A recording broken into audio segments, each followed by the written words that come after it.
October 15, 1844. Friedrich Nietzsche was born, the man who would later challenge morals, religion, idols, and even the very logic of existence. A genius who saw too much deep, and perhaps therefore was consumed by what he saw. Nietzsche grew in an environment marked by discipline and faith. Son and grandson of Lutheran shepherds, it was expected to follow the same way. But that's not what happened. At just 24 years old, he became one of the youngest and most respected university professors in Europe. His academic future seemed brilliant, but he made the unthinkable, renounced office, stability and prestige, to isolate himself from the world. Nietzsche chose silence, loneliness, and voluntary exile to reflect and write. It was in the middle of nowhere that he began to see the whole. What he found there was no comfort. It was the raw truth, a truth that no one wanted to hear, and that few still have the courage to face. Nietzsche realized that much of culture, morals, religion, and even philosophy, it was based on illusions, in artificial buildings created to protect us from chaos. And that's when he began to demolish, with words, everything that seemed sacred. But he didn't do it out of hatred. He did because he believed that the human being could only be real freely if he stopped lying to himself. This insatiable search for meaning, by lucidity, a radical confrontation of existence, it would cost expensive. Nietzsche spent much of his life being ignored, misunderstood, and deeply lonely. And at the age of 44, he succumbed to a mental collapse that drifted him forever from public life. He spent his last 11 years in silence, isolated, broken by the mind that made him immortal. But before falling, he left ideas that continue to set the world on fire to this day. And it all starts with an explosive sentence, a phrase that shook the pillars of Western culture. God is dead, and we kill him. Few phrases in the history of philosophy have had both impact and this. God is dead, and we kill him. Nietzsche did not write this as a cheap provocation. He was not simply denying the existence of a divine being. What he wanted to say was going far beyond. The modern world no longer lives as if God existed, but still pretends to live. For Nietzsche, the advance of science, reason, and intellectual criticism has silently destroyed the foundations of Christian morality. People kept going to church, speaking of sin, heaven, hell. But deep down, faith was no longer real. It was empty. I was dead. But in killing God by abandoning faith as a central structure of existence, humanity did not break free. On the contrary, it was drifting. Without God, everything becomes possible. But also, everything becomes an abyss. God's death is not a celebration. It is a warning. Nietzsche knew that without an absolute sense to existence, the human being would be forced to face the emptiness. And this void, according to him, would not be easily filled. The direct consequence of this death is what Nietzsche calls nihilism, the feeling that nothing has value, that everything is relative, that there are no more solid truths, no superior purpose. But Nietzsche didn't want us to sink into this hole.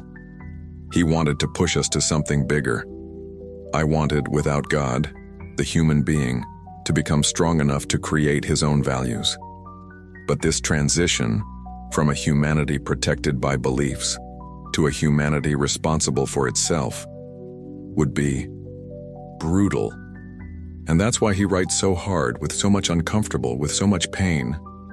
Nietzsche was not mocking faith. He was saying, faith has died, and now, or reinvent ourselves, or sink. This is the starting point for everything that would come later, a fierce criticism of moralism, the culture of guilt, the universal rules, and especially to the idols we invented not to face life as it is. That's what we will talk about next. If God is dead, what do we stay with? With nothingness. And it was precisely this nothing that Nietzsche called nihilism. a sense of existential emptiness, loss of meaning, that nothing else has real value. But beware, Nietzsche was not a nihilism advocate. He did not celebrate the collapse of everything. On the contrary, he saw him as a disease of modernity, a dangerous stage of humanity that has not yet learned to live without metaphysical crutches. Nihilism, for him, is born when we realize that the old values, religious, moral, cultural, no longer tell us. But at the same time, we still haven't had the courage to create new values. And here comes one of Nietzsche's most sharp criticism. He said that the human being, when he finds himself before the abyss of meaning, instead of facing reality, runs to the idols. But what are these idols? Nietzsche calls idols all the ideas, beliefs, and values that promise us security, but at the expense of the truth. Perfect ideals, moral dogmas, rigid systems of thought. All that denies life as it is, in the name of an imaginary purity. This criticism reaches religions, idealistic philosophies, absolute doctrines. Everything that tries to fit the human being in a fixed model of good and evil, right and wrong, is, for Nietzsche, a disguise of cowardice. And there is the turn. Nietzsche doesn't want you to embrace chaos for hugging. He wants you to abandon the fear of living with intensity and truth. This is where he distances himself from Plato. For example, while Plato said that the true world is out, in an ideal perfect plan, Nietzsche said the opposite.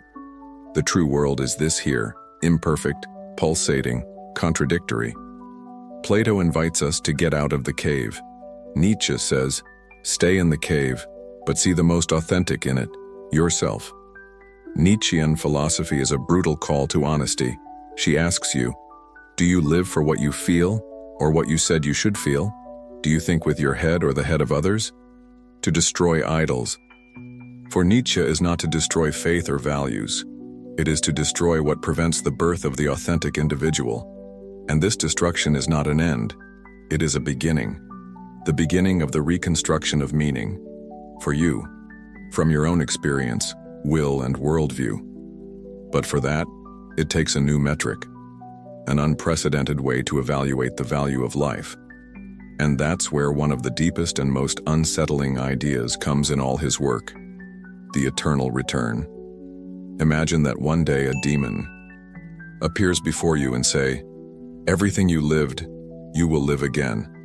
Every pain, every joy, every failure, every regret, everything will be repeated, infinitely. Nothing will be new. Nothing will change. Are you ready to live this same life, just as it is for all eternity? This is the provocation of the eternal return, one of Nietzsche's boldest and most disturbing ideas. But calm down. He's not talking about reincarnation, nor literal destination. Eternal return is an existential test, a criterion for measuring the quality of your life. Nietzsche is asking, are you experiencing a life that you would bear to live again, infinitely, without changing anything? If the answer is no, then, according to him, maybe something needs to change now. This concept is not only philosophical, he is visceral. It is a brutal call to here and now. Nietzsche forces us to face the gift, not as a bridge for something better, but as the only stage where life really happens. He challenges us to abandon the idea that living is to sacrifice the present for an ideal future, or that only after death will the true reward come. None of that. Nietzsche says, life has to be justified by itself. Don't live waiting. Live wanting this moment to last forever. Of course, no one lives a perfect life all the time. Nietzsche knew that. The proposal of the eternal return is not about perfection. It is about intensity, presence, truth. It is about you living so authentically that, even with errors and pain, I would still say, yes, I would live all this again. This is what separates real life from idealized life. The experience felt of the projected expectation, the authentic existence of postponed existence. If you are constantly waiting for getting there, If your days are just steps to a future that never arrives, you may be living a life that, deep down, would not like to repeat. The eternal return is not a punishment. It is a mirror that asks, without mercy, are you really living? Or just preparing to start living someday? And this question can only be answered with courage. But Nietzsche goes even deeper. He doesn't just want you to tolerate life as it is. He wants you to love this life, whole, imperfect, absurd. And for that, he offers us one of the most beautiful and most difficult ideas of all his philosophy. Love Fati, the love of destiny. Nietzsche didn't want us to just accept life. He wanted us to love her, even when it hurts, even when disappointing, even when it makes no sense. This is the principle of love Fati, in Latin, love for destiny. But beware, this is not conformism. Nietzsche is not saying, if you resign, accept all silent. On the contrary, loving destiny is an act of lucid rebellion. It is looking at the chaos of existence with all its imperfections, tragedies, pains, and failures. And yet, yes, I choose to live it. I choose to love it. Nietzsche says, not just enduring what is needed, but even less. Disguise it, but love it. This is radical, because it goes against everything we have learned. Society teaches that happiness is to have control, to avoid pain, to achieve an ideal. Nietzsche says happiness is something else. It is dancing with chaos. It is to make imperfection a fuel. It is embracing reality with total intensity. And why is this so important? Because when you start to love what it is, instead of suffering for what it is not, you break free from guilt, comparison, self-sabotage. You stop living like your life was a draft waiting for the final version. Love Fati is the end of waiting. It is the courage to live now, the way it is, with everything it involves. Nietzsche knew it's not easy. There are times when no one can love. There are pains that seem impossible to accept. But, according to him, these moments must be the exception, not the rule. If most of your life is made up of things you reject, which you would like to erase, then something is deeply out of place. Love Fati is an exercise of presence, autonomy, and active gratitude. It is not about denying reality. It is about using every aspect of it as an impulse to become stronger. And it is at this point that Nietzsche provokes us definitively. Are you willing to love everything that happens to you, not despite, but because of that? This philosophy requires courage. Courage to live with intensity. Courage to be who you are, not who the world expects you to be. And for Nietzsche, it is from this courage that the true sense of value is born. Not a value imposed by religion, morality, tradition, but a value that springs from the inside, and that does not need permission to exist. This is where we enter an even more controversial theme of Nietzsche's philosophy: the origin of morals, good and evil, and why all this can be a great trap in the background.